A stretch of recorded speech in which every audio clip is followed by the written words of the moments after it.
রমজান মাস রহমত, বরকত আর দানের মাস। এই মাসেই আল্লাহ তাআলা আমাদের ওপর ফরজ করেছেন জাকাত। জাকাত শুধু দান নয়, এটা ধনীদের সম্পদকে পবিত্র করে এবং গরিবদের অধিকার ফিরিয়ে দেয়। আমাদের আশেপাশে এমন অনেক মানুষ আছেন যারা কষ্টে দিন কাটাচ্ছেন, কিন্তু লজ্জায় কারো কাছে কিছু বলতে পারেন না।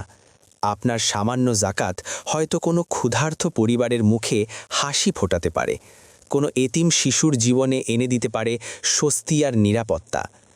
রাসূলুল্লাহ সাল্লাল্লাহু আলাইহি ওয়াসাল্লাম বলেছেন, দান সম্পদ কমায় না, বরং আল্লাহ তা আরও বাড়িয়ে দেন এবং তাতে বরকত দান করেন।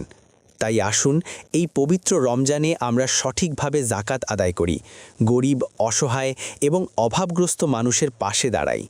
মনে রাখবেন, আপনার জাকাত কারো জীবনে হতে পারে নতুন আশার আলো।